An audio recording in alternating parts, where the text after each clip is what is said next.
Gopalananda Lal, Krishna Govinda Govinda, Gopalananda Lal, Govinda Govinda, Gopalananda Lal, Krishna Govinda Govinda, Gopalananda Lal, Krishna Govinda Govinda, Gopalananda Lal, Krishna Govinda Govinda, Gopalananda Lal, Govinda Govinda, Gopalananda Lal, Krishna Govinda Govinda, Gopalananda Lal,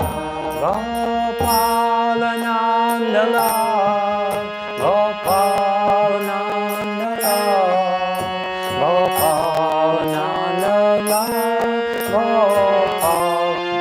Gopalananda Lal,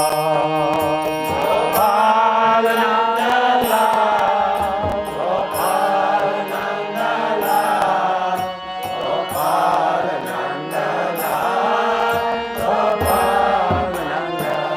Lal, Gopalananda Lal, Gopalananda Lal, Gopalananda Lal, Gopalananda Lal,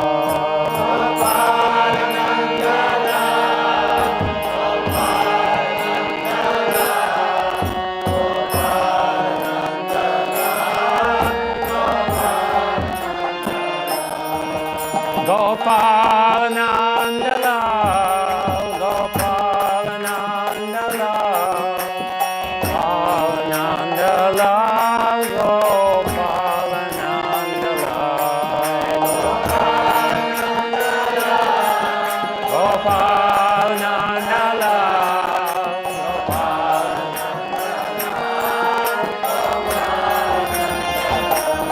Krishna Govinda Govinda, Gopalananda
Om Namo Bhagavate Vasudevaya.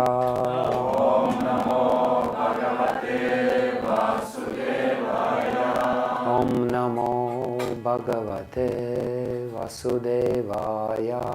Om Namo Bhagavate Vasudevaya. Om Namo Bhagavate Vasudevaya. Om Namo Bhagavate Vasudevaya.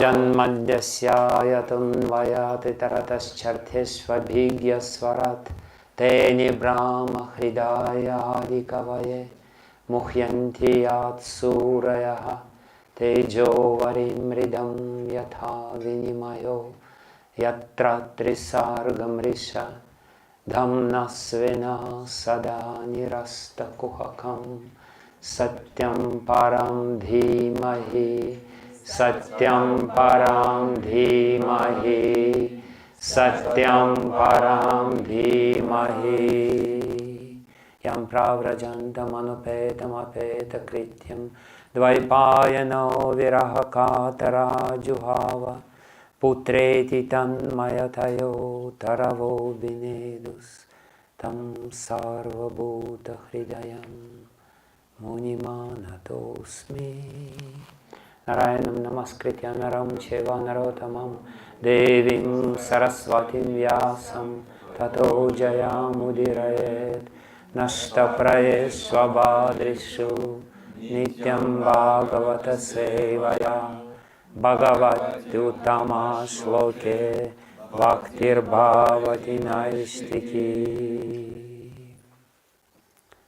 Okay, so we will read today the 8th verse from the 22nd chapter of the 10th canto of Srimad Bhagavatam. Krishna steals the gopis' garments. Bhagavan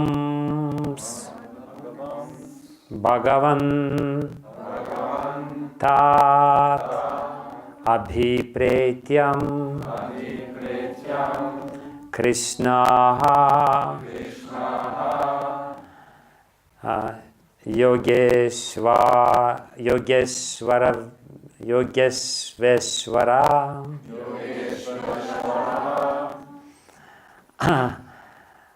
Vayasyaihi Avritaha Tatra Gataha Tatkarma Siddhaye Bhagavam Statabhipretya Bhagavam Statabhipretya Krishna Yogeshwareshwaraha Krishna Yogeshwareshwaraha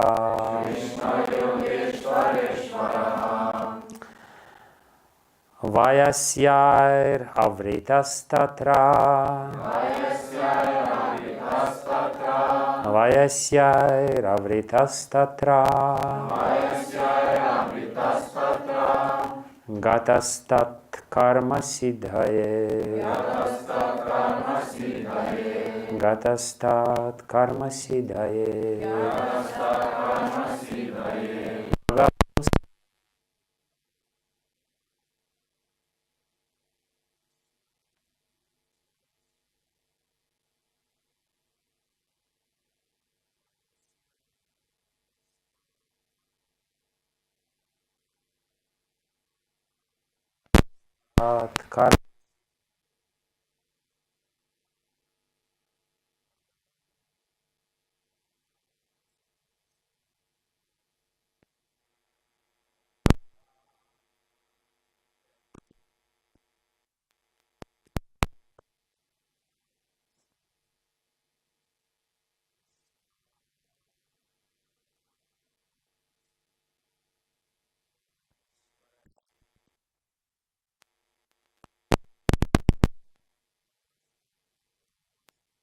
Mystic yoga.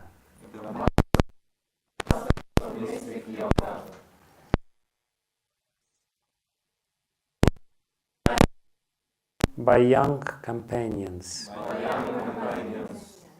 Avritaha, surrounded.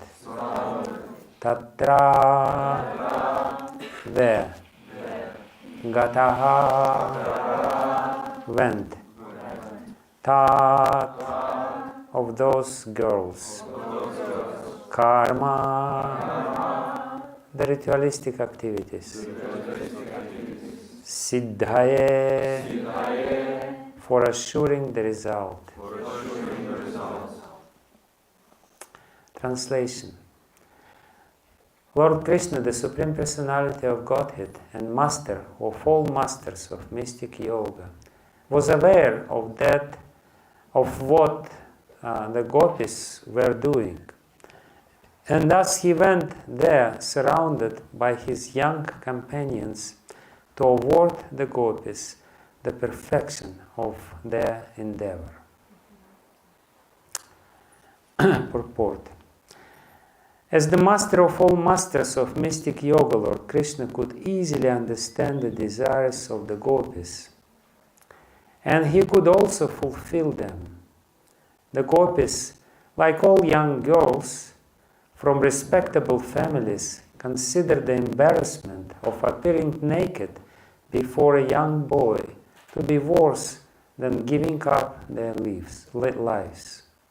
Yet Lord Krishna made them come out of the water and bow down to him. Although the bodily forms of the gopis were all fully developed, and although Krishna met them in a secluded place and brought them fully under his control, because the Lord is completely transcendental, there was no trace of material desire in his mind. Lord Krishna is the ocean of transcendental bliss, and he wanted to share his bliss with the gopis on the spiritual platform, completely free from ordinary lust. Srila Vishwanatha Chakravarti Thakur explains that the companions of Krishna mentioned here were mere toddlers, 2 or 3 years old. They were completely naked and were unaware of the difference between male and female bodies. When Krishna went out to herd the cows, they followed him because they were so attached to him that they could not bear to be without his association. Srila Prabhupada ki jai. Bhagavam stata vipretya Krishna yogeshvareshvaraha vayasyar avritas tatra gatastat karma siddhaye. Lord Krishna, the Supreme Personality of Godhead and Master of all masters of mystic yoga, was aware of what the gopis were doing, and thus he went there surrounded by his young companions to award the gopis the perfection of their endeavor. Namo Vishnu Padaya Krishna Prasthaya Bhutale Srimate Bhaktivedanta Swami Niti Namine Namaste Saraswati Deve Gauravani Pracharine Nirvishesha Shunyavadi Paschatyadesatarine Vanchakalpatarubhyascha Kripa Sindhubhyevacha Patitanam Pavanebhyo Vaishnavebhyo Namo Namaha. Jai Shri Krishna Chaitanya Prabhu Nityananda Shri Advaita Gadadhara Shri Vasadi Gaura Bhakta Vrinda. Hare Krishna Krishna Krishna Hare Hare, Hare Rama Rama Rama Hare Hare, Hare Krishna Krishna Krishna Hare Hare, Hare Rama Rama Rama Hare Hare.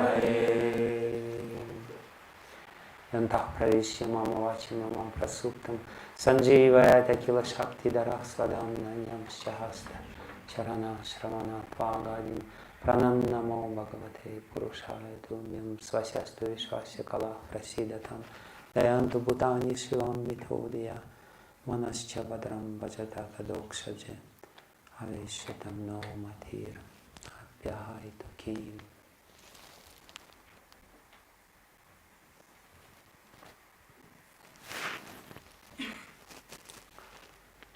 So, trying to meditate on this Lila of young Kumarikas, virgin girls of Raj, who were not engaged yet, how they developed very pure and ardent desire to marry God.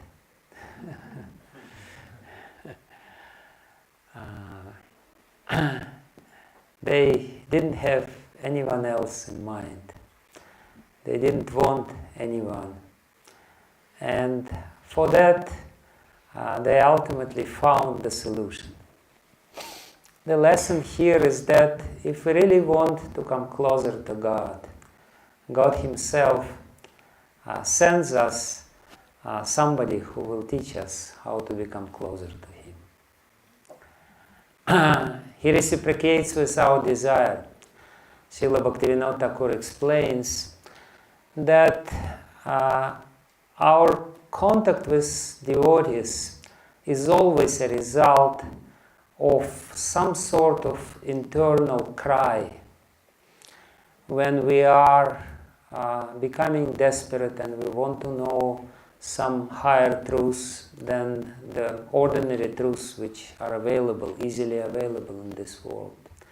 When this cry, tearful cry, comes out from our heart, then some arrangement is being made. And externally it may seem like some coincidence or something which is not really significant, but in reality it's our desire who starts the chain reaction in the environment. It's our desire which changes ultimately, and of course mercy of God combined together, which brings about our meeting with devotees. And this desire, even though it seems to be completely,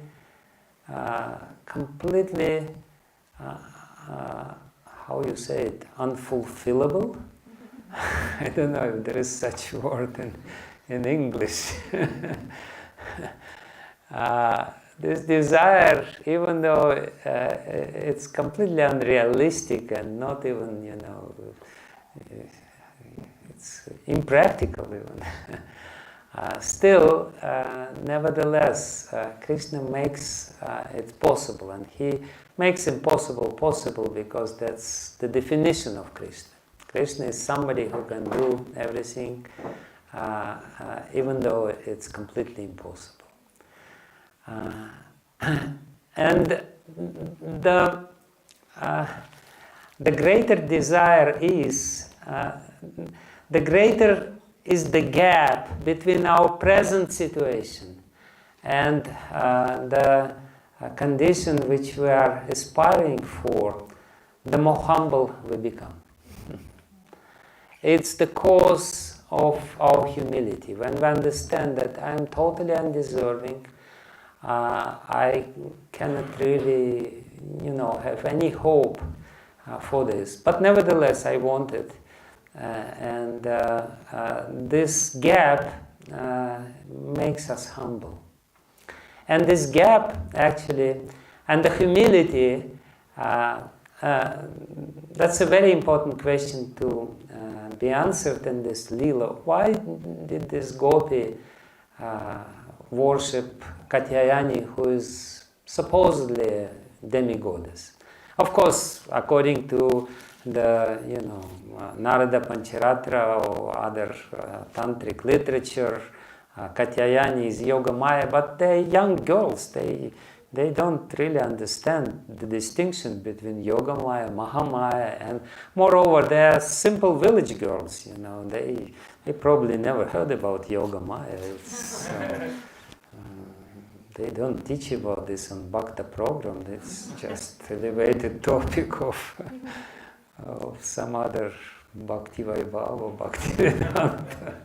So they're playing this Nara-lila. So in this Nara-lila, they don't have any distinction. So they more or less worshipping the Katyayani as Durga, as demigoddess. And there is a beautiful answer to this query or to this question.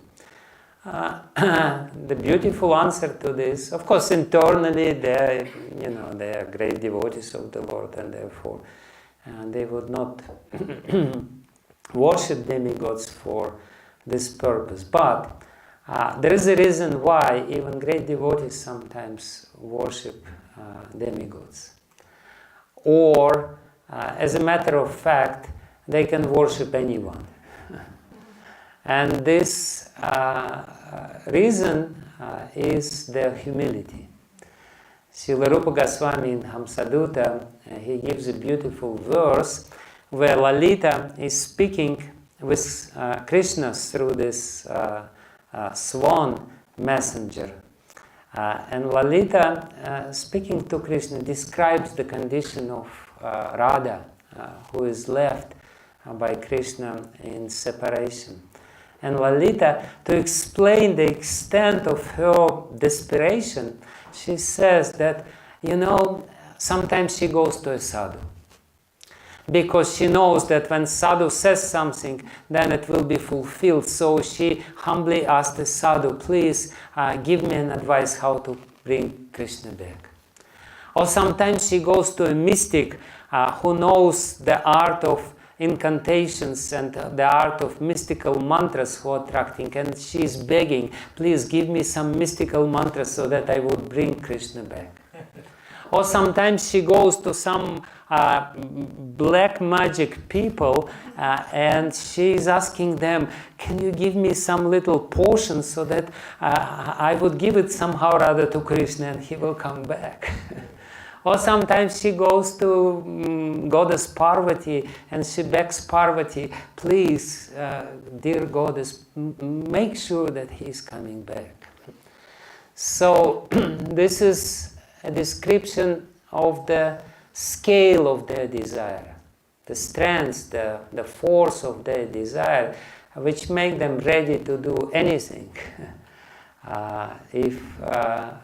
to fulfill their desires. So they're not, at this moment of time, they're not really philosophical. Shall we worship demigods or not, or shall we just? They're just doing something. We have this desire, and whatever works is good. It doesn't matter. So they were worshipping like this for the whole month, trying to do everything as much perfect as possible, trying to fulfill all the conditions of vrata which were given to them by their spiritual master, who is Vrinda herself. Vrindayaya Tulasi Devyaya Priyaya Keshavasya Krishna Bhakti Pradadevi Satyavatya Namo Namaha. So they're worshipping they're chanting this mantra Katyayani Mahamaye, and they know perfectly well who is the rishi of this mantra, who is the devata of this mantra, what is the chandas. They're trying to do everything perfectly, and definitely they know what is Viniyoga, what is the purpose, why they're chanting this mantra. Actually, it is said in science of mantra chanting that chanting of mantra can only be successful if you know these 4 principles. Who is the Rishi of this mantra? Rishi means the seer, the somebody who saw this mantra in his mystical trance and revealed this mantra to us ordinary people. What is the Devata, the deity of this mantra? What is the chandas, meter, how to chant it properly? And what is the Viniyoga? What is the proper application of this mantra for what it is? And only then the mantra chanting will be successful. So for the whole month, these gopis were doing this vrata, and at the end of the month, they're becoming emaciated, totally emaciated. Their body lose the luster, because for the whole month they didn't apply any oil to their bodies, and they become dried up. You know, winter is a very dry season, and you need to take some, ghee and some oil externally, and they're not using any decorations. And their mothers, they definitely know our daughters, they're performing some vrata, and they are proving this, because they think internally our daughters are clever, they probably worship some demigod to get a good husband. They don't know which husband they want to get. So, but at the end of the month, their mothers were becoming progressively more and more anxious and more disturbed. What's going on? Why our daughters are so emaciated? But they try to ask, what do you want to achieve? What is the purpose of your severe vrata? And Gopi says, something. Our purpose is to achieve something. And Acharyas actually say, it's also a very important lesson or little detail of this Lila. Acharyas say that the very word gopi comes from the, of course it may come from the word go, means cow, but it may also come from the root gup, which means they're very secretive. They are not revealing what is there in the heart. And that's a very important condition, that you should not really reveal your aspirations to anyone else except for those who are completely in sync with your aspirations.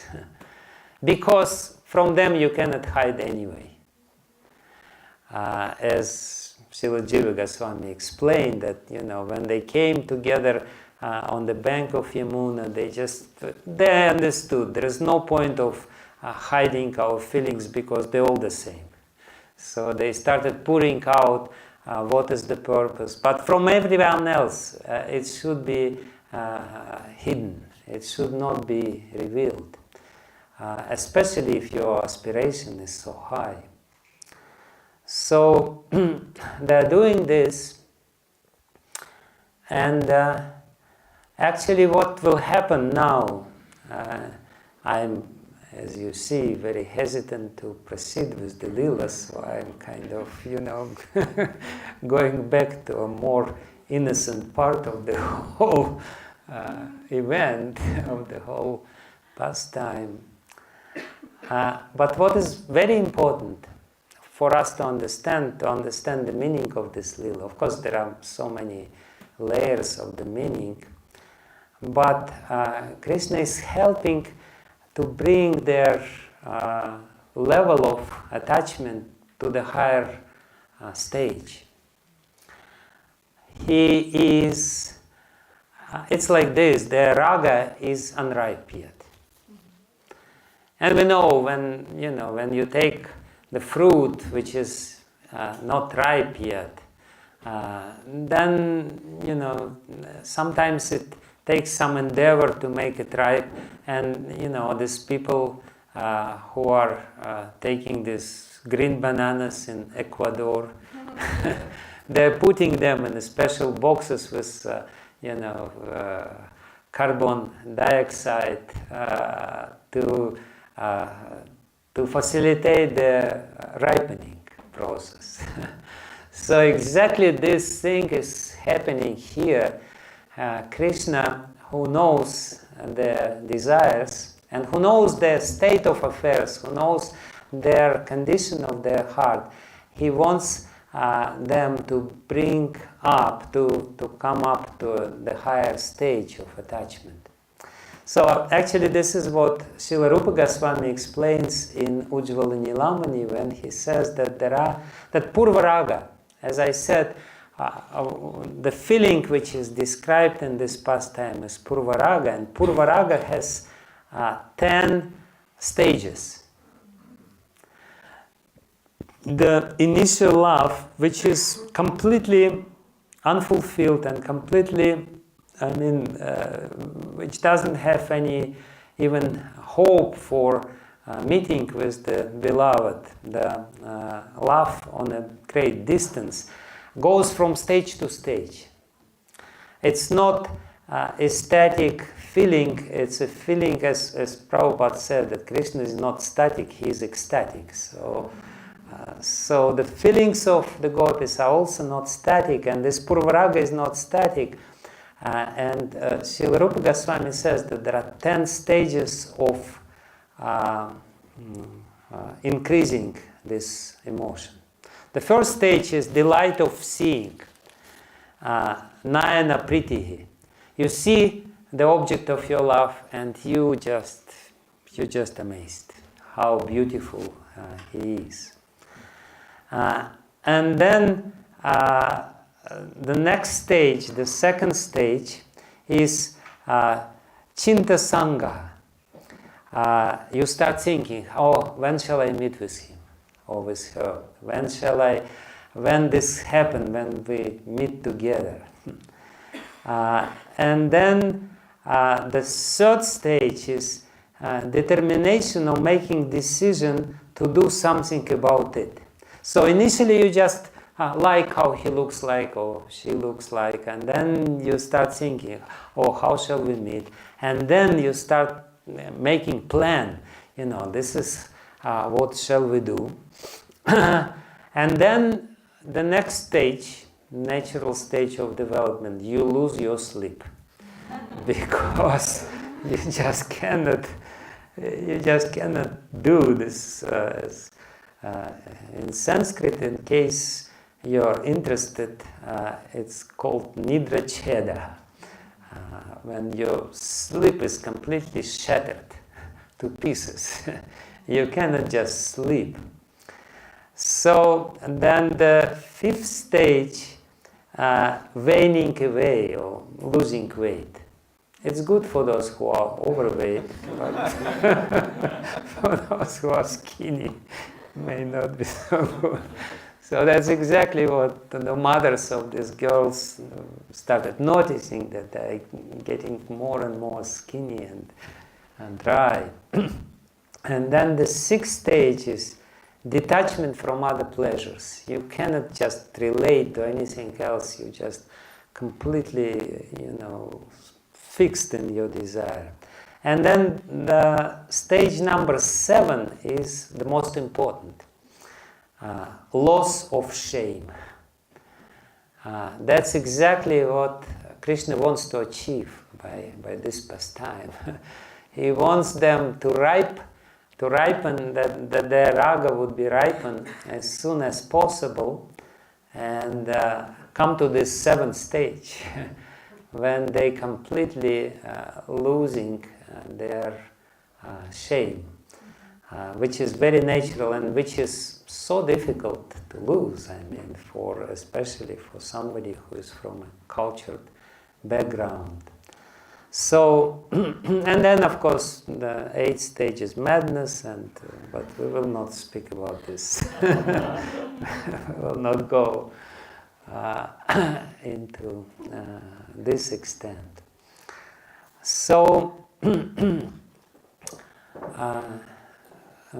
this is what Krishna is going to achieve, and this is what is explained. The commentators of this verse, they are following Vishwanath Chakravarti Thakur of this 8th verse. They are following Vishwanath Chakravarti Thakur, who explains certain usage of the words of the names of Krishna or nomenclature which Shukadev Goswami is using in this verse.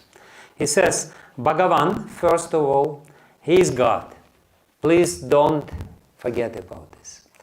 He is God, but he is a very special, of course he is Krishna, and it means that he is all attractive, and it means that he is just a natural object of love. For those whose hearts are clean, for them there is nobody else who is attractive or as attractive as him. But he is also Yogeshwara Ishvaraha, Yoga Ishvara Ishvaraha. He is the Ishvara of those who are Yogeshwara. He is not Yogeshwara, he is Ishvara of Yogeshwaras, or the best mystics. Those people who are completely mystical and who can know this mystical science, he is the Ishvara of them. And basically, as Vishwanath Chakravarti Thakur explains, this is the prelude for the whole pastime, because in this pastime, Krishna will do something which is completely unrealistic and impossible. He will force these young and very chaste and very pure girls to come out of the water completely naked.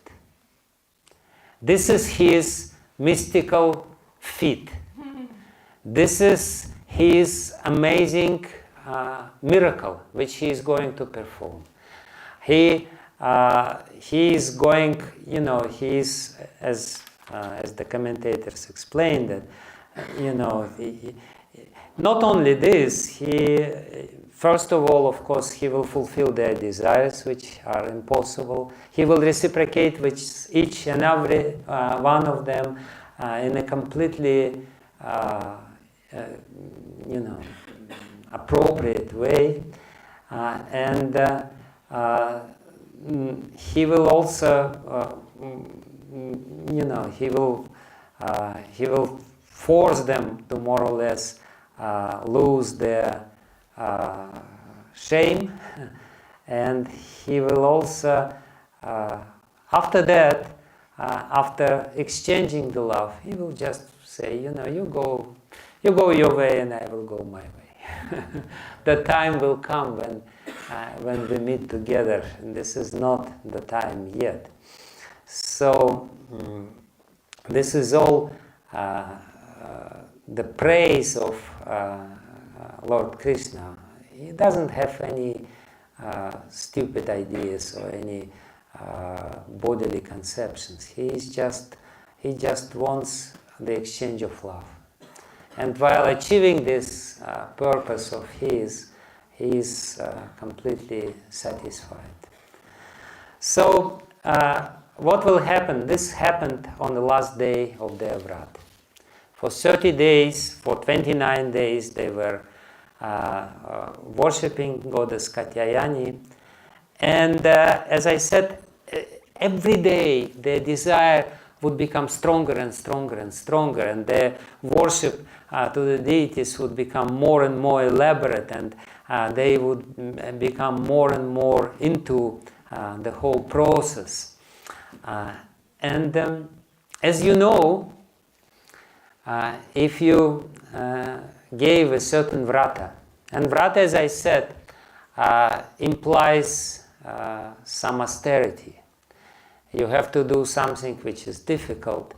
By the end of the vrata, you become completely happy because of two reasons. The first reason is that you're sure that you kind of came closer to the goal which you wanted to achieve, and the second reason is that finally it is finished, because you feel relief.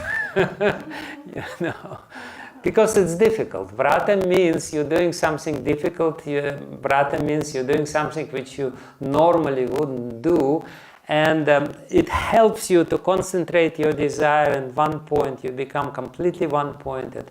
But then when it's finished, you become you kind of relaxed, For 1 month, you were totally tense and trying to do this. And finally you say, okay, we made it. We made it. Like everyone knows who would go for 1 month of marathon, The last day of marathon is the most happy day.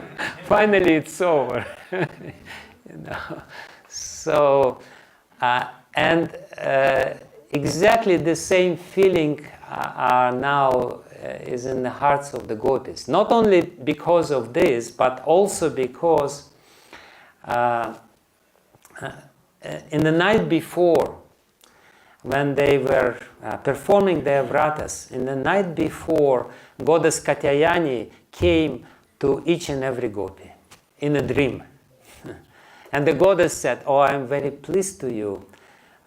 Very soon, your desire will be fulfilled. So they woke up in the morning of this last day of their vrata. They know this is the last day. They will just do the final worship of Katyayani. They already know, and that there are all auspicious signs. The left part of their bodies is, tweaking like anything. The eye, the thigh, everything. They have special tremor in the left side, which is auspicious for women and very inauspicious for men. So, and they know something wonderful will happen today. They have this great anticipation. So they hardly could sleep. In the morning, they are just running, knocking each other's door, calling each other, oh, fortunate girl, let's go there, let's go. So they call each other Dhanya, which means, oh, very, very fortunate. And they're running there to the bank of Yamuna, and they completely take off their clothes and they jump into the water of Yamuna. While they're splashing and taking baths, they're loudly singing. Gayantaha. It is explained here by Sukadeva Goswami that they were playing in the water, completely oblivious that the water is very cold. I mean, it's the last day of Margashira, which is one of the most, probably the coldest, months of the year. In Vrindavan, it's really cold. It's cold. And they're splashing in the water, completely oblivious that the water is cold. And Srila Jiva Goswami explains at this point, it basically means that they completely forget about everything else. They're totally not in a bodily platform. Well, they were never in a bodily platform, but it means that they're free from duality. When our consciousness, even though it's internal, still, there is some element of external part of our consciousness. And it means that body is one, mind is something else, and, there is some divisions and some duality is there. So, in this last day, they are in complete samadhi.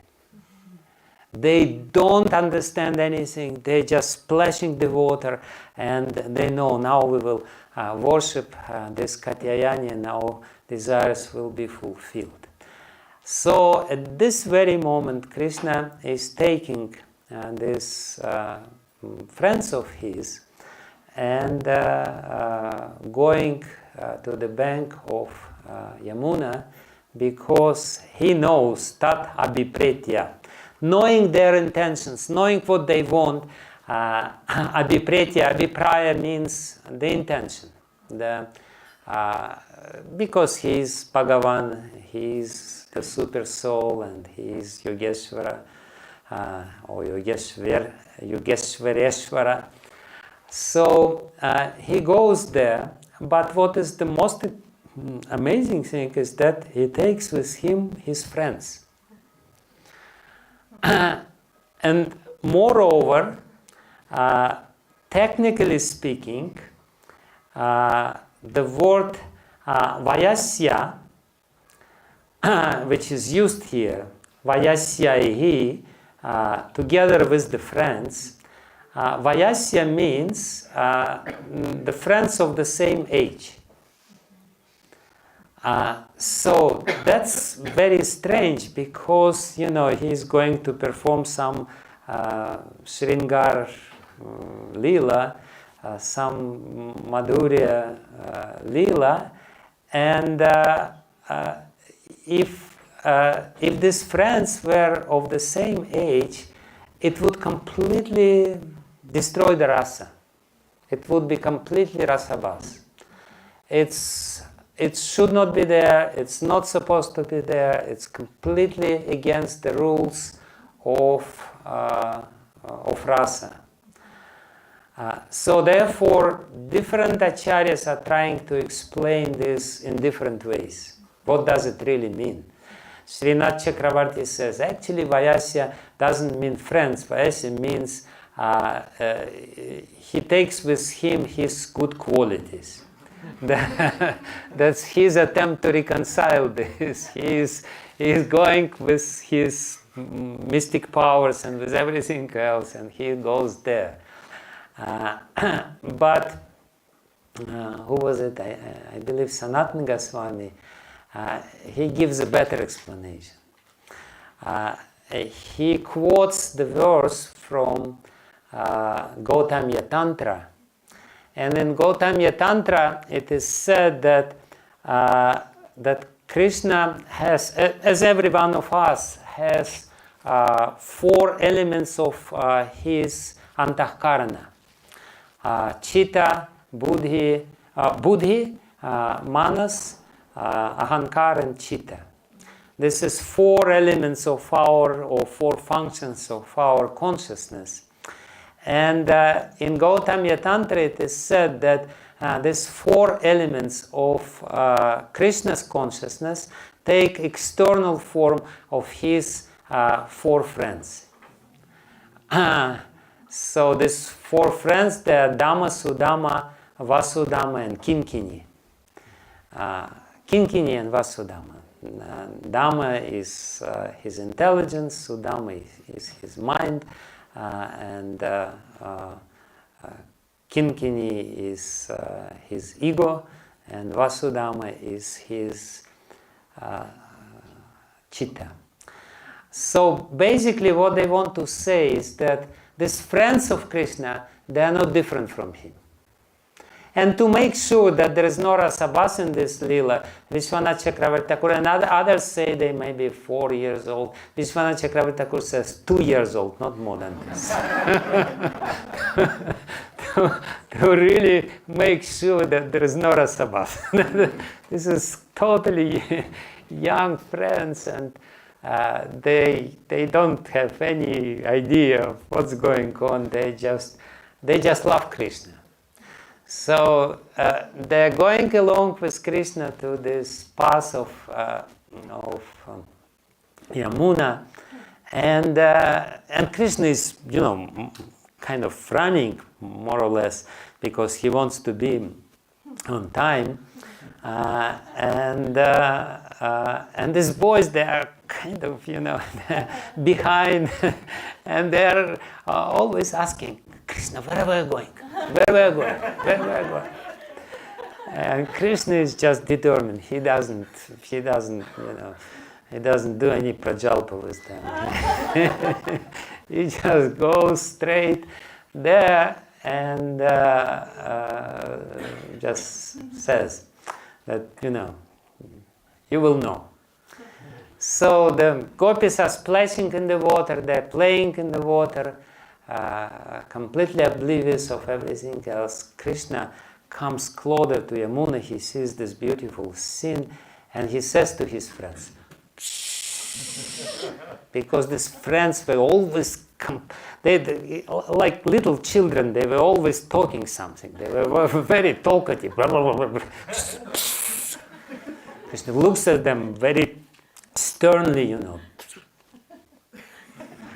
And then, actually this is also what Vishwanath Chakravarti says what he did, why he's called Yogeshwara, Ishvara of all Yogeshwaras, because he managed to steal the clothes of all the gopis, even though they were right there, and it was just, the clothes was visible.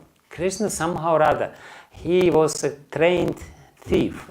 He was quite good at it, He had a lot of experience. So he goes there, and by his mystic power, he steals all these clothes without being noticed. And with all these clothes, he climbs over the Kadamba tree, which is, especially after rainy season, Kadamba trees are very lush and green. So he's not noticed that his friends are climbing to another tree, which is growing nearby. And when everything is done, at this point, his friends cannot really contain themselves any longer, and they start laughing and laughing and laughing. And Krishna, when he imagines what will happen now, he also starts laughing. Because, all these girls, completely, they think it's a very secluded place, nobody is there, and all of a sudden they hear this, loud laugh, and especially Krishna's voice is very deep. So it's, if this young boy's laugh can be taken as women, then Krishna's laugh can never be taken as women's laugh. So Krishna is laughing, something like that.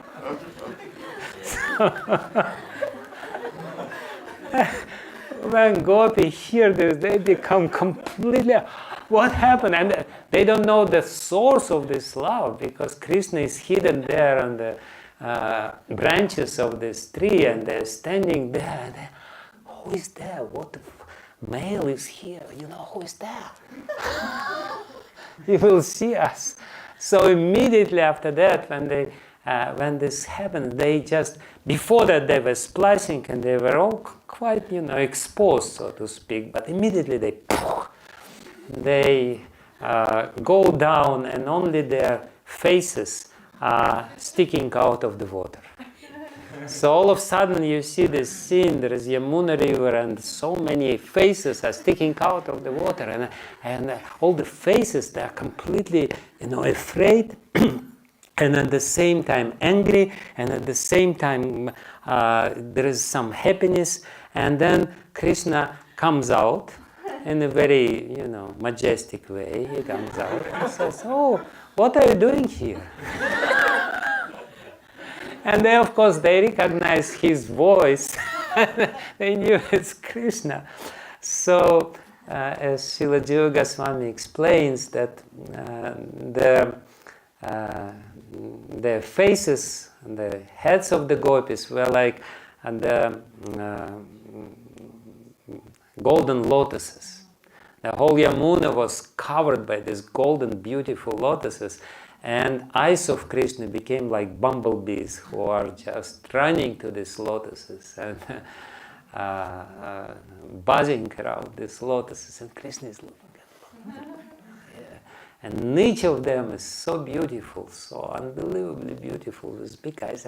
But they cannot look at Krishna, they look down. And Krishna is explaining that this, not Krishna, sorry, Jiva Goswami is explaining that this is what Krishna is enjoying at this moment. He is enjoying by this unbelievable, unforgettable mixture of emotions. They are ashamed, they are angry, they are frustrated, they are anticipating the joy, they are simultaneously angry and happy. if you want to be gopi, you have to learn how to, to experience this mixture of different emotions, different emotional nuances at the same time. It's called Kila Kinchita Bhav. Srila Rupa Goswami explains this in Ujjvala Nilamani. When Kila Kinchita, Kila means, Kinchita means something little from many things. So it's kind of mixture. It's a emotional khichdi. That's what it is, Kila Kinchita.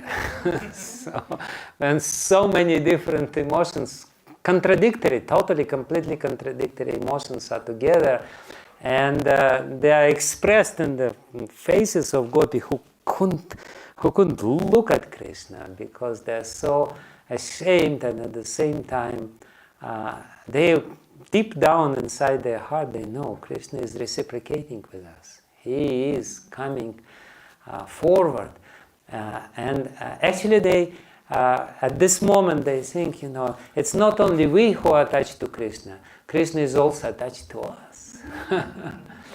So this is what is happening in this particular scene. And then when this happened, Krishna first of course, they and these friends of Krishna, they are completely in bliss.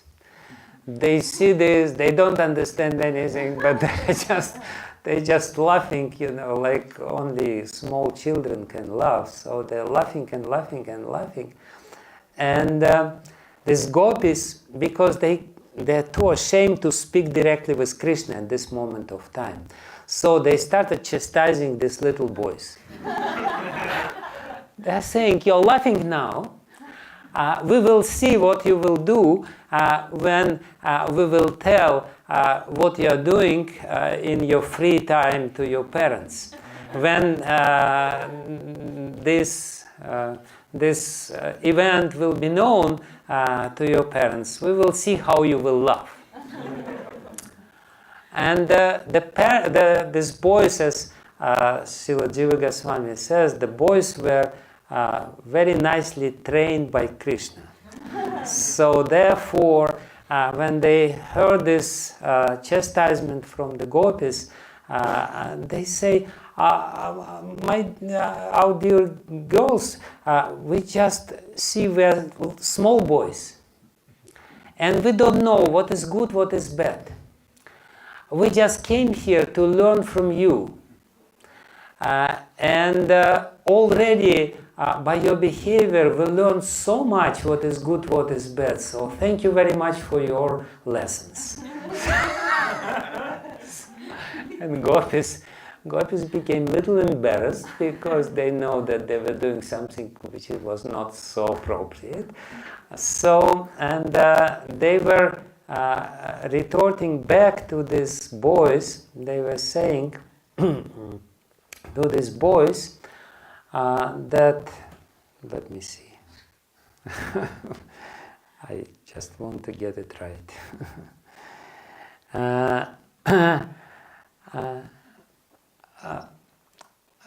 And they wanted to point out the faults of what they were doing.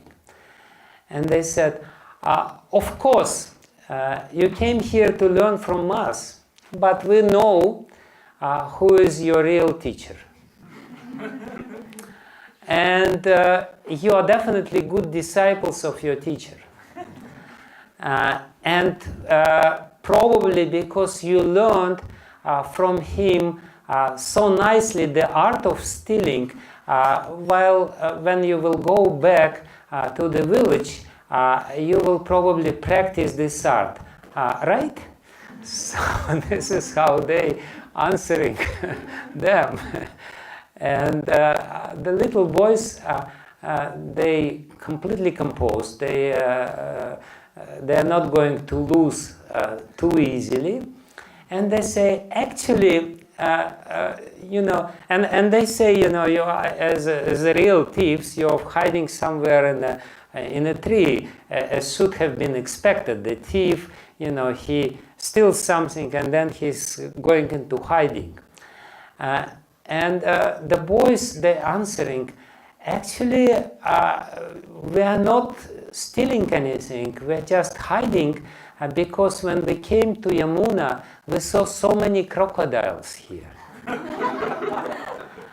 And because there are so many crocodiles here, we decided, we were very afraid, and therefore we climbed over on the tree, and we really hope that crocodiles don't climb the same trees.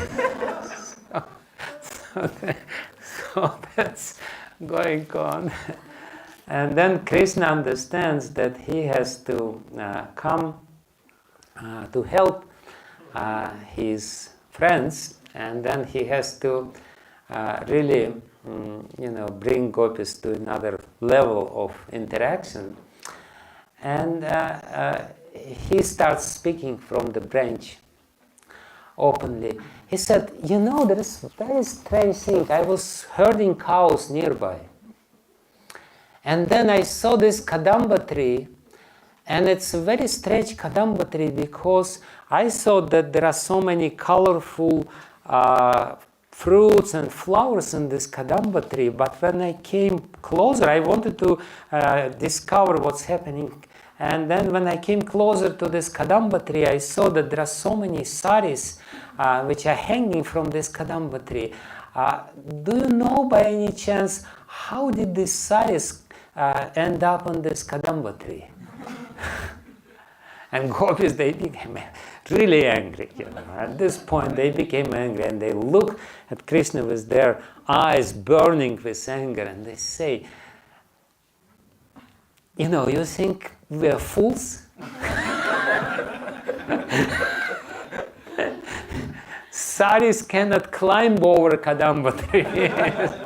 You stole our saris. You put these saris there. And he said, no.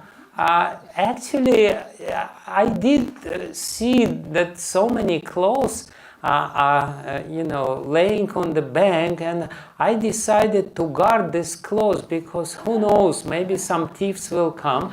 So I put this clothes in a very safe place. You should be very grateful to me.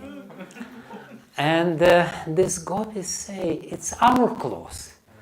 And nobody asked you to guard this clothes. He said, how do you prove that this is your clothes? Maybe you are thieves. Maybe somebody else left this clothes here. So just in case, and because I know you are very unreliable girls, so I'm just guarding this safely. And the girls say, whose else clothes it could be? It's a very secluded place. Nobody else is here, only we are here. He said, maybe now only you are here, but so many other women can come here. It's not a logical argument, so I don't accept this argument. And then it's going on, this Vad Vilas is going on there. They're playing the words, and Krishna is refuting all their arguments. And ultimately they say, actually, I know whose clothes it is. I know the truth. The truth is that, and they say, actually, you're just completely useless girls. You're just playing here. You're completely frivolous girls. What are you doing here? I don't know. And they said, we're not playing here. We're worshipping Katyayani. We're here with a religious purpose. We're very religious, chaste girls, and we will not touch other clothes because we don't steal anything.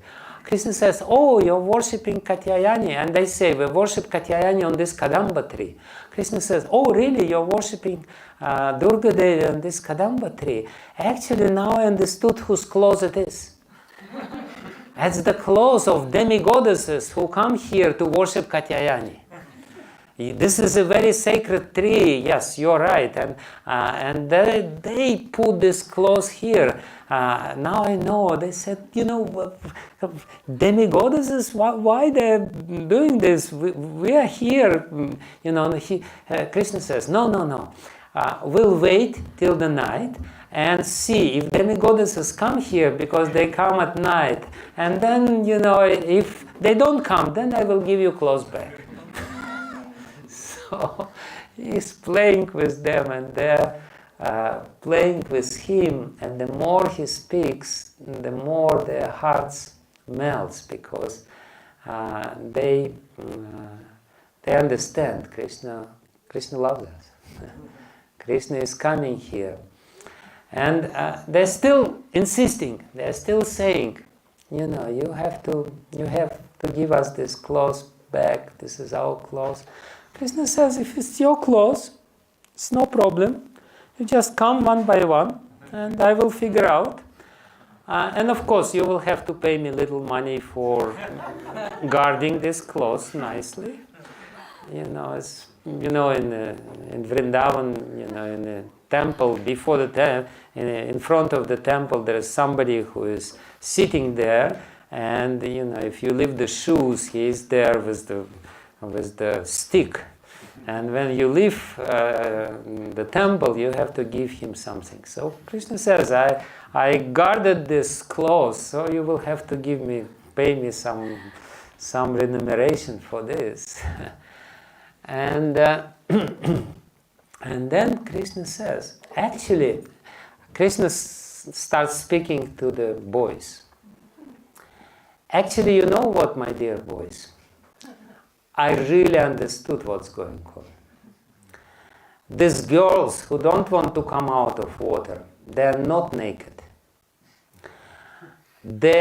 I can see through the water. They're all thieves. This is a very important element of this story, which is widely used nowadays. If you are a thief, the best way to defend yourself is to accuse somebody else being a thief. So this is what propaganda is doing. Somebody is doing something, the other side is accusing them, and the other side says, no, you're doing this, not we're doing this. So Krishna is using exactly the same argument. He said, he's speaking to these boys, and he says, these girls, they're accusing me as being a thief. But actually, I see it very clearly, because when I see in the water of Yamuna, I see that there is something golden there, down there. And I know, because I'm playing here and there in Vraj, and every now and then being absorbed or immersed in the play, I leave my pitambar. And these gopis, they're thieves. They steal my pitambar, and now they're all dressed in pitambars. And if you want to prove that you're not dressed in pitambars, please come out and we'll see if you're dressed or not. And then again, Krishna says to his friends, or otherwise, you, my dear friends, go there and drag them out and see if they are in my pitambar or not, whether they are thieves or not. And the boys, they are very obedient to Krishna. They're his obedient servants, and they're climbing out from the tree, and they're standing on the bank of the river, little hesitant to do anything else. And they're just meditating how they will go into the water and, deal with these dangerous crocodiles which are there. So he's going there. They're standing there. And the gopis, they become really angry at this moment of time. And they started saying, you come here, you come here. You come here and you bring your master. For the whole month we were worshipping Katyayani and we became so powerful. We will show you who is more powerful here. And then the boys became really afraid, because they really think that by their mystical power they will drag them into water and do something, drown them into water. And these little boys, they very quickly climb on Krishna's tree and say, you are our master, so we take shelter of your lotus feet. Please give us the shade of your lotus feet. So this is what is going on there. And Krishna is joking, and gopis are joking, but ultimately Krishna is very insistent. He is not going to go back. He is not, and they realize it. They're determined, and Krishna is determined. And Krishna says, why are you afraid? Just come out. And Krishna gives a very nice argument, actually. Krishna says, in Shastras, it is said that the face is anyway the most beautiful part of the body. And I see your beautiful faces. So what difference it makes if you show me your whole body, what's the problem? I just want to see the rest of your body, But anyway, the best part I've already seen, so just come out. Come closer, and we will see. And he said, I swear, I am a very truthful person, and I give you my word of the son of the king. Then if you come out, very easily I'll give you the clothes. Please come out, take the clothes. And Gopi says, how do we know that you are truthful? You're not really famous for being so truthful. He said, if you don't believe me, you ask these boys. They will confirm that I never speak any lie.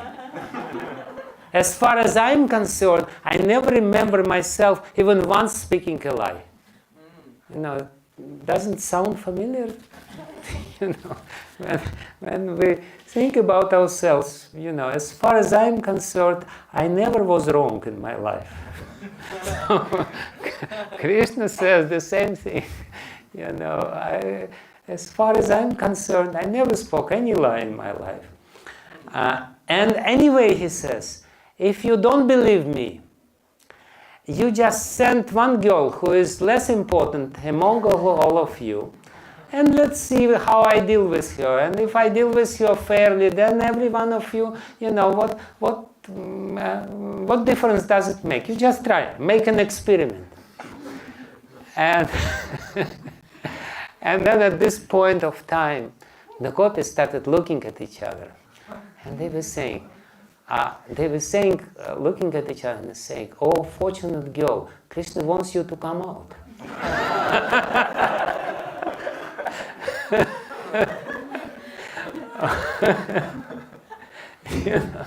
Krishna is fulfilling your desire. Why don't you go? And of course the girl says, no, he wants you to come out. So they're kind of gently pushing each other. You come out. No, you come out. And then Krishna says, no, you just come out. And ultimately they become very humble. In the beginning, they were answering Krishna, and they were fighting with him, they were trying to argue, they were trying to use any other means, but ultimately they understood there's no point to fight with Krishna. He is always right. The only way to conquer him is humility. So they started saying, Krishna, we are anyway your dasis. We are your servants. Why do you do this to us? Please relieve us. We are ready to fulfill any of your desire, but please give us the clothes, and then we will talk. And Krishna says immediately, oh, you're my dasis. let's see if you're really dasis. Dasis means that you have to fulfill any desire of mine. And if you don't fulfill, you are liars, and then, I punish you. And then the goddess, they become completely frustrated. And then Krishna, at this point of time, he's sitting there on the branch, and he starts yawning. I'm bored sitting here, but I don't mind, sitting on the branch of this tree unless you go out. And they say, and they get some glimpse of hope at this moment of time. They say, Krishna, we see that your cows are lost somewhere. You're herding the cows there in the cave. You should rush there to the cows. And Krishna says, no. My cows, they know what they're doing. I don't mind sitting here. Of course, I'm a little bored, but I have so much clothes here, so I make a hammock here, and I will just sit a little bit in the air. And instead, you should go back. You should be in a hurry, because your parents probably waiting for you to do some household duties. And they said, no, our parents said to us that we should perform our vrata for 30 days. We'll be there. Okay, Krishna says, you're detached from your home. I'm also detached from my home. If you are not attached to your houses, I'm not attached to my house. I will sit on the tree, you will sit there. And at the same time, it's cold. It's really cold. And they're shivering, and they don't know whether they're shivering from ecstasy or they're shivering from the cold. What is going on? And ultimately, they realize that there is no way, and Krishna is doing all kinds of tricks on them, and they realize that they should surrender. And that's another element of the story which is very important, because we come to Krishna, but at the same time every one of us has some reservations. We are somewhat hesitant. There is something we say, like Arjuna says, I am surrendered soul. I am the soul surrendered unto you. Shishyasteham sadimam tvam prapannam. I am prapanna. I am completely surrendered unto you. But I am not going to fight. So that's exactly our condition. We're surrendered. No problem. But there is some hidden but, which sometimes we ourselves are not even aware of.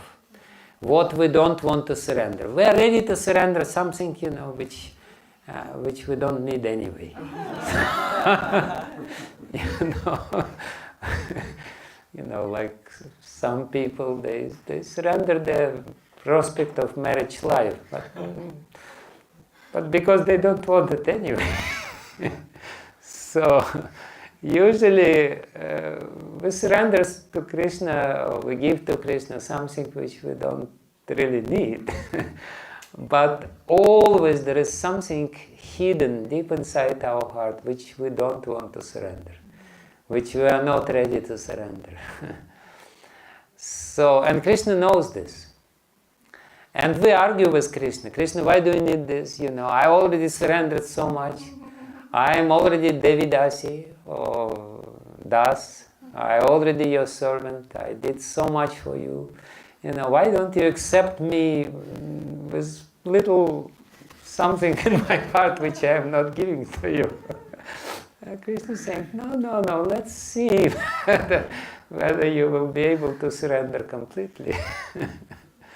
So that's the dynamic of our spiritual life. This is what Krishna is illustrating by this pastime. Whether we're able to stand in front of Krishna completely naked, surrendering the last, the most precious possessions which we have. And that's why Krishna is called Yogeshwara Ishvara, because he can do it. And only he can do it. He can bring us to this point that we'll say, okay, Krishna, you take this, no problem. I'm yours. So ultimately, at one point, they started whispering with each other, making a plan. And they were doing who will go first. And they had a brilliant idea. Actually, I forget to say, very important point of this pastime is that in this last day, all these young gopis, they also invited all the older gopis who were already engaged, who were married, and Radharani was there. All the elder gopis who are Nitya Siddhas, they also came at this day. And that's another important element of the whole story, is that you cannot really fulfill your desires or your aspirations unless you take the help of some Nitya Siddha associate of the Lord.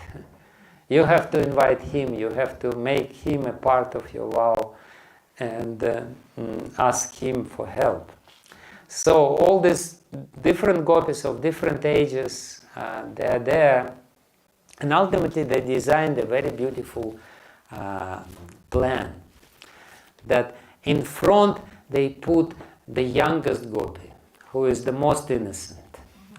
And then behind her there will be two others who are kind of hiding behind her back. And at the same time they lose their hairs, and their hairs are their long hairs, and they're covering their bodies. And then behind these two there are three who are hiding behind their backs, and behind this, so there is a special formation there, like in army. They're going this in a perfect order, trying to still hide themselves behind the backs of everyone. And Krishna is looking at them, and he's really enjoying the scene and enjoying their emotions, their shyness and this. And then he says, actually, what you're doing is not right, because you want to fulfill your vrata. And if you want to fulfill your vrata, you have to do everything pakka. And if you want to do everything pakka, you have to tie your hairs, because it's completely uncultured. When the ladies have loose hairs, it's so, you quickly tie all your hairs. And they're looking at him, and at this point they're completely broken. They're ready to do everything which he says. If you want this, and they started tying their long hairs. And then Krishna says, what is this business of hiding behind the back? You just make a straight line and come one by one.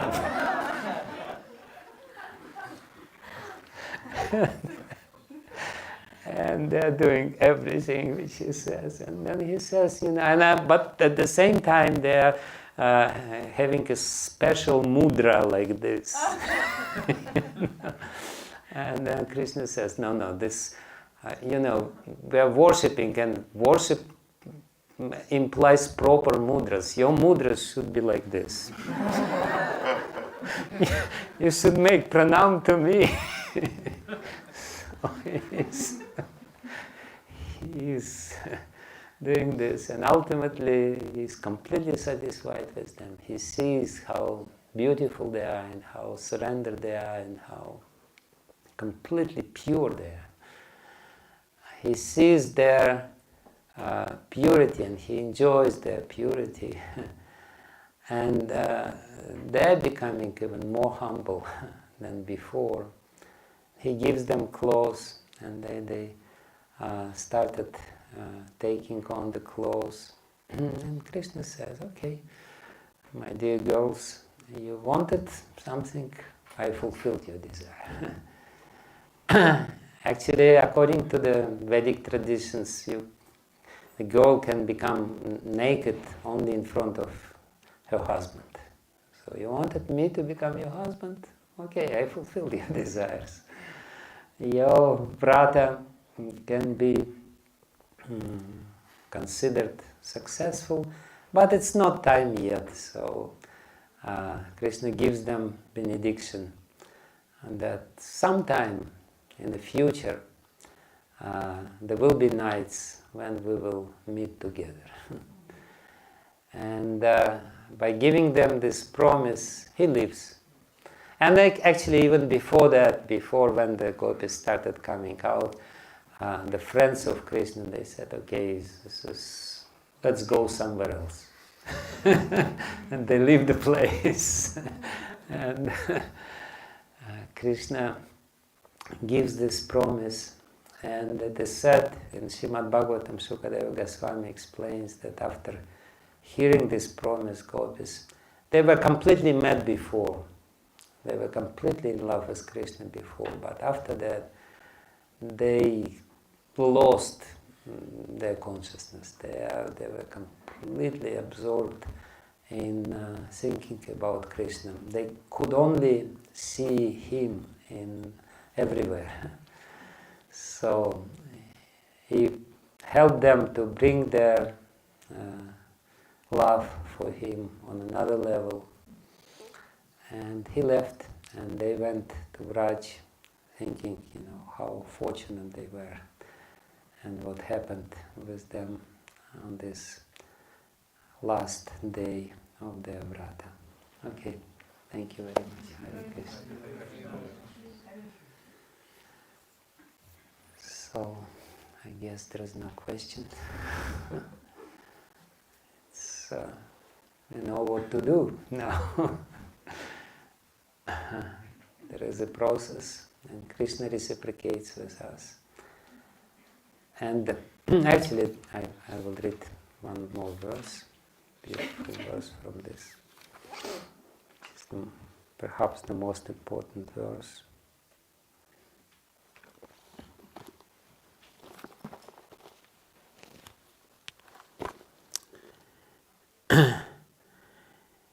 Ityachyutena bihitam vrajabala matva vivastra palavanam vratachyutim tatpurti kamas tadashesha karmanam sakshatkritam nimur avadya mrig yataha.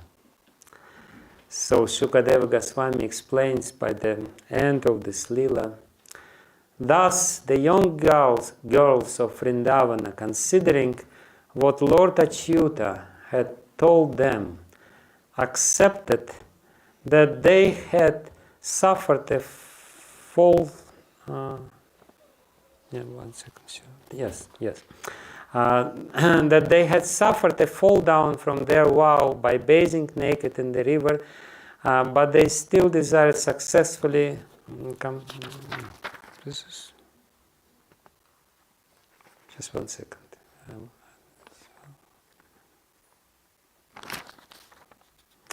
No, this is what I wanted to read.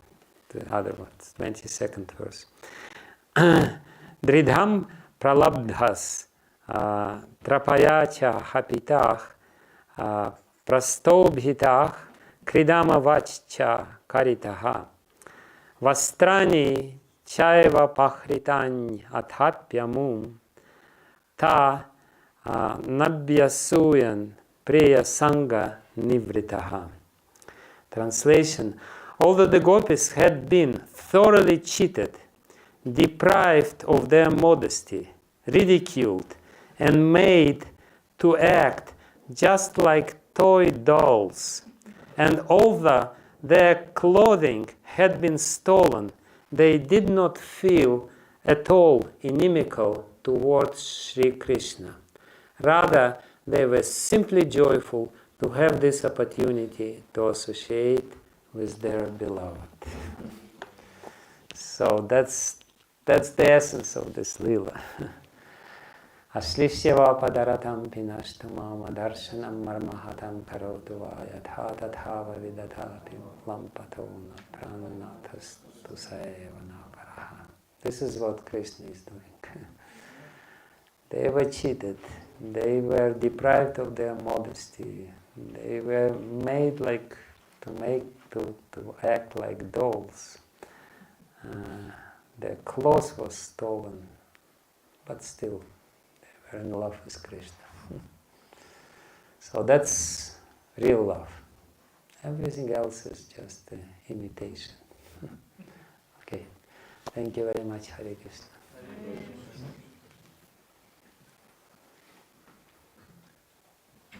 Guru Maharaj, what does it mean to stand naked in front of God in a practical way? It's not like Krishna doesn't know my imperfections or anarthas or whatever. Actually, I'm the one who don't know them. So, what does it mean? Oh, Krishna will help you to know it. Krishna, first of all, will help you to understand your limitations or your hesitance and your problems, and then he will help you to get rid of this. So, but you will have to do it. He will help you to do it, but you will have to do it. If you don't want to do it, he will not do it for yourself.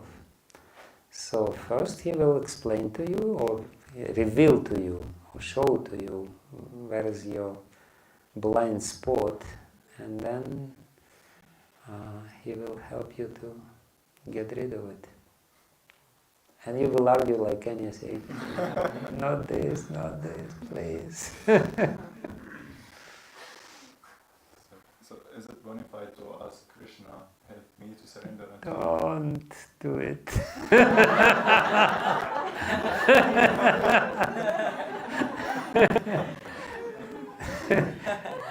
The time will come. Don't worry about this. Don't be in a hurry.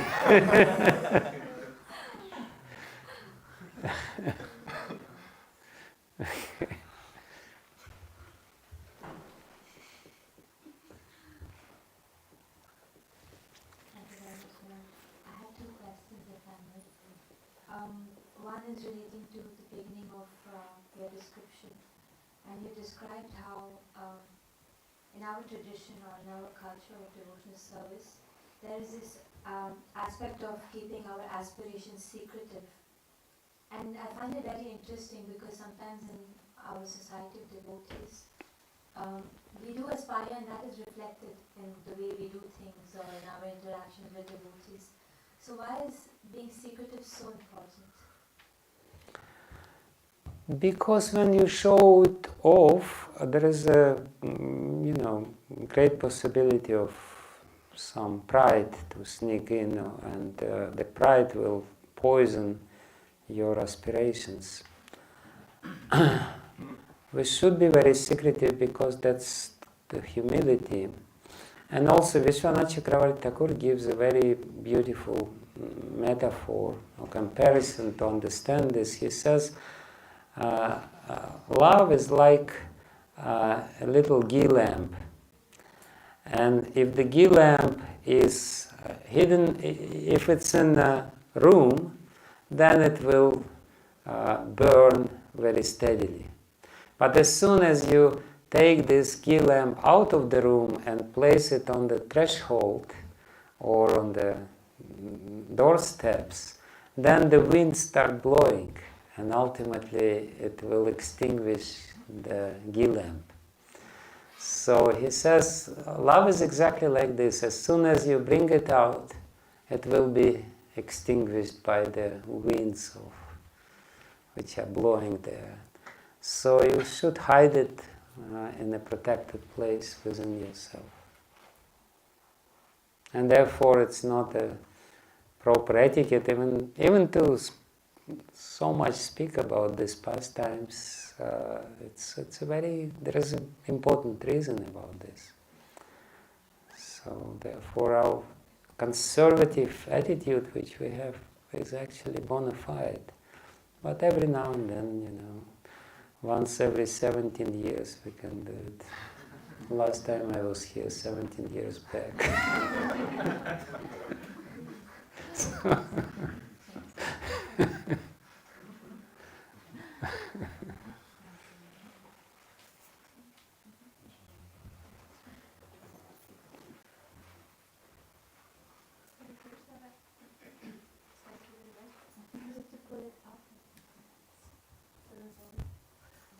Krishna, thank you very much for the lecture. Can I ask in Russian? Yeah, sure. Вы сказали, что Кришна исполнил желание Гопи посредством всей этой лилы. И мой вопрос в том, что Гопи хотели Кришну мужья как мужья, но он по-другому исполнил это желание. И получается, что когда он ушел, и вы сказали, что они стали полностью поглощены в Кришну и думали о нем очень сильно. И получается, что он исполнил их желание посредством того, что они внутренне стали очень привязаны к нему. You said in the lecture that Krishna fulfilled all the desires of the gopis, but as far as I remember, they desired to make him their husbands. So how shall we understand that he fulfilled their desires? And you said also that when he left them, they started thinking about him even more intensely. So was this the way of how he fulfilled their desires? It's a big subject matter. He did fulfill their desires because they desired first and foremost reciprocation. Formalities of the matter are not so important. What is important is reciprocation. And it's Purvaraga. Purvaraga means separation before the meeting. So they didn't have chance to speak with Krishna in a secluded place. For them, the highest aspiration for those who are experiencing Purvaraga is to meet with Krishna in a secluded place. And that's what he fulfilled. And yes, there are different kinds of marriages. There is Brahma marriage when it is arranged marriage by your parents, and there is some Rakshasa marriage, and there is some Gandharva marriage. So this was kind of Gandharva marriage when they are mutually agree with each other. So Krishna fulfilled their desires. And in any case, if you don't believe that he fulfilled their desires, you ask them whether he fulfilled them or not. What do you think they will say to you? They will definitely say yes. Their vrat was totally successful.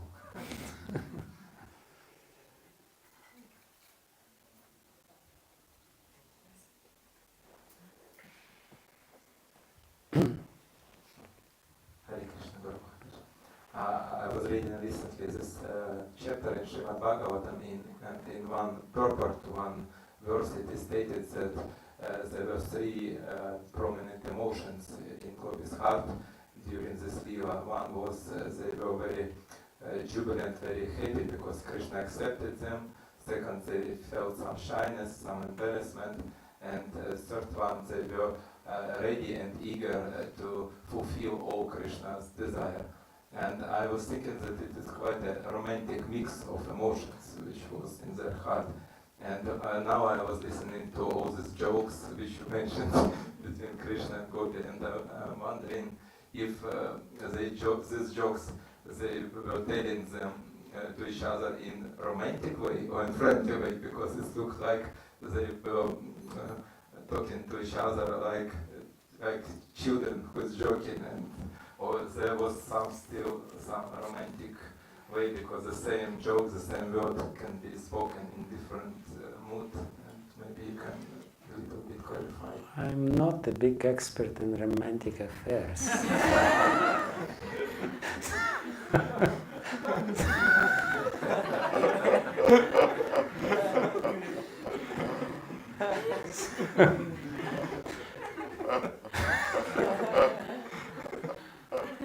I'm just saying what Acharya said.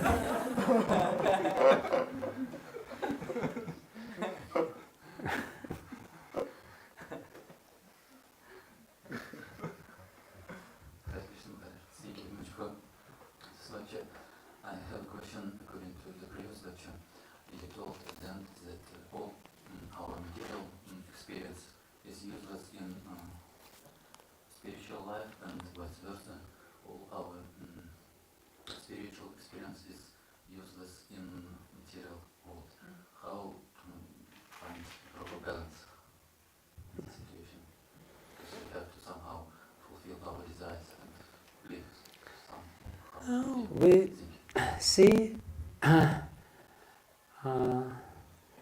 in the beginning we're playing a role of a devotee, whereas our heart is more or less still the heart of a materialist.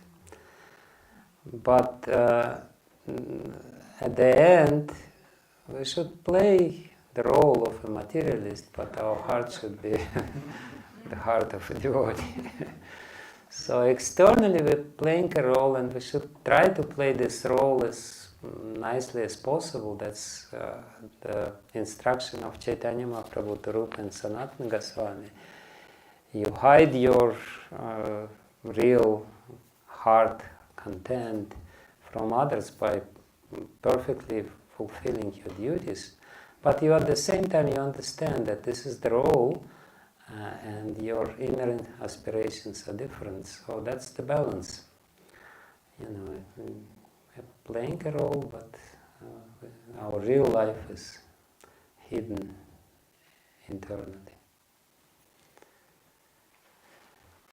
Okay, I guess that's it. Thank you very much. Srila Prabhupada ki jai. Gaura Premanande.